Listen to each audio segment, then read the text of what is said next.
ابن مسعود فرماتے ہیں کہ میں نے رسول اللہ صلی اللہ علیہ وسلم سے پوچھا هل للساعة من علم تعرف به، کہ کیا آپ کو آخری وقت کے بارے میں علم ہے؟ انہوں نے فرمایا نعم یا ابن مسعود، اور مسلمانوں کو ان نشانیوں کا پتہ ہونا چاہیے تاکہ جب وہ انہیں دیکھیں تو پہچان سکیں، اور یہ بہت سی نشانیاں ہیں جن میں سے ایک یہ ہے یکون الولد غیظا، بچے غصے سے بھرے ہوں گے، وان یکون المطر قیظا، تیزابیت سے بھری جلانے والی بارشیں ہوں گی، ایسڈ رینز، وان تفیض الاشرار فیضا، تم دیکھو گے برے لوگ دور دور تک پھیلے ہوں گے۔ یا ابن مسعود ان من اعلام الساعة واشراطها ان یؤتمن الخائن وان یخون الامین، کہ لوگ ناقابل اعتبار لوگوں پر بھروسہ کریں گے اور قابل اعتبار لوگوں کو مکار سمجھیں گے، وان یصدق الکاذب وان یکذب الصادق، سچ بولنے والے جھوٹے اور جھوٹ بولنے والے سچے جانے جائیں گے۔ یہ ہیں نشانیاں۔ یا ابن مسعود ان من اعلام الساعة واشراطها ان تواصل الاطباق وان تقطع الارحام، یہ میرے لیے نبی کریم صلی اللہ علیہ وسلم کی ایک واضح ترین پیشن گوئیوں میں سے ایک ہے۔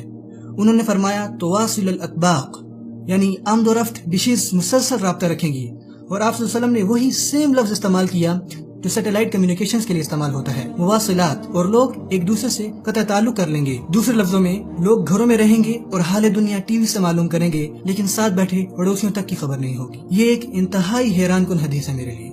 یا ابن مسعود ان من اعلام الساعة واشراطها ان يسود كل قبيلة منافقوها، تم لوگ دیکھو گے منافق لوگوں کو حکومت کرتے ہوئے، وكل سوق فجارها، اور تم دیکھو گے کہ بدترین لوگ مارکیٹ پلیسز پہ قابو پالیں گے۔ یا ابن مسعود ان من اعلام الساعة واشراطها وان تزخرف المحاريب وان تخرب القلوب، تم دیکھو گے کہ مسجدیں انتہائی خوبصورت ہوں گی لیکن دل بہت بدصورت ہوں گے، یعنی لوگ مسجدوں میں بغیر تزکیے کے نماز پڑھیں گے مگر مسجدیں آرائشی ہوں گی۔ یا ابن مسعود ان من اعلام الساعة واشراطها ان يكون المؤمن في القبيلة اذل من النقد، مومن بدصورت بکری سے بھی زیادہ ذلیل کیے جائیں گے، جیسے ان کی کوئی وقت نہیں۔ یا ابن مسعود ان من اعلام الساعة واشراطها ان يكتفي الرجال بالرجال والنساء بالنساء، اور تم ایک بڑے پیمانے پہ ہم جنسی دیکھو گے۔ انہوں نے فرمایا تم لوگ دیکھو گے ملک الصبیان، جوان لوگوں کے پاس بے انتہا دولت ہوگی، جیسے زکربرگ 30 سال کی عمر سے پہلے ارب پتی بن گیا تھا۔ اور تم دیکھو گے معامرۃ النساء، ایسی تحریکیں جو عورتوں کو بد تہذیب کریں گی۔ یا ابن مسعود ان من اعلام الساعة واشراطها ان يعمر خراب الدنيا ويخرب عمرانها، تم دنیاوی تہذیب کو تباہ ہوتے دیکھو گے، اس کی دھجیاں اڑتے دیکھو گے، یعنی تباہی بھی دنیا کی ایک تہذیب بن جائے گی۔ سو خراب الدنیا that will become تعمیر، it's تدمیر۔ یا ابن مسعود ان من اعلام الساعة واشراطها ان تظہر المعازف، کہ موسیقی کے آلات کثرت سے پائے جائیں گے، یعزف على رؤوسهم بالمعازف، میوزیکل انسٹرومنٹس ان کے سروں پر ہوں گے۔ ان کو کیسے پتا تھا اس بارے میں؟ یہ یہاں ہے، میں یہ خود سے نہیں کہہ رہا۔ انہوں نے فرمایا علی رؤوسہم بالمعازف، ان کے سروں پر موسیقی کے آلات ہوں گے۔ کس نے سوچا ہوگا؟ رسول اللہ صلی اللہ علیہ وسلم کے زمانے میں کسے معلوم ہوگا؟ پر آج ہم ہر جگہ ایسے لوگ دیکھتے ہیں۔ انہوں نے فرمایا تم بہت تعداد میں الشرط یعنی پولیس ہوگے، اور الغمازون الحمازون، لوگوں کا نقلے اتارنا اور ایک دوسرے کا مذاق اڑانا۔ اندازہ لگائیں کتنے ٹی وی شوز پر آج ایسا ہی ہو رہا ہے۔ یا ابن مسعود ان من اعلام الساعة واشراطها ان يكثر اولاد الزنا، تم بغیر نکاح کے اولادیں ہوتے دیکھو گے، اور میرے ملک میں یہ تعداد 50% سے بھی تجاوز کر چکی ہے۔ امیزنگ۔ تعرض الفتن علی القلوب کالحصیر، نبی صلی اللہ علیہ وسلم نے فرمایا کہ فتن ایک میٹ کی طرح دلوں کو دکھایا جائے گا۔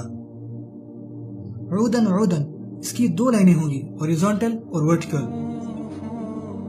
یہ ہے T V set, it's a set, ایک میٹ کی طرح۔ آپ صلی اللہ علیہ وسلم نے فرمایا کہ فتن دلوں کو ایک میٹ کی طرح دکھایا جائے گا، کالحصیر۔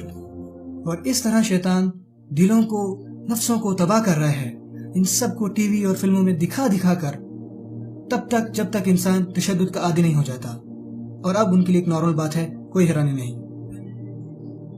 رسول اللہ صلی اللہ علیہ وسلم نے فرمایا میں نے جہنم میں پائے جانے والے 2 طرح کے لوگ ابھی تک نہیں دیکھے، قوم معهم سیات کاذناب البقر، کہ تم لوگوں کے ہاتھوں میں گائے کی دم کی جیسی چابک دیکھو گے، یضربون بها الناس، وہ اس سے لوگوں کو ماریں گے، ونساء کاسیات عاریات، عورتیں جو کپڑے پہنے ہوئے بھی برہنہ ہوں گی، مائلات، وہ اپنی چال میں جھولتی ہوں گی، موملات، اور لوگوں کو اپنی طرف مائل کریں گی، رؤوسہن کاسنمۃ البخت۔ یا اللہ، صدق رسول اللہ۔ انہوں نے فرمایا اس کے بال بیکٹرین اونٹ کی طرح ہوں گے۔ اس طرح کے اونٹ عربیوں کے پاس نہیں تھے۔ جب وہ فارس سے آئے تب انہوں نے اس طرح کے اونٹ دیکھے۔ ایسے لوگ جنت میں داخل نہیں ہوں گے۔ میں کہتا ہوں کہ ہمارے نبی نے سب سچ بیان کیا صلی اللہ علیہ وسلم۔ انہوں نے فرمایا میری امت کے لوگ نشہ آور چیزیں استعمال کریں گے اور اسے دوسرے نام سے بلائیں گے، رائٹ؟ ان کے پاس بہت سے نام ہوں گے۔ اعوذ باللہ من الشیطان الرجیم۔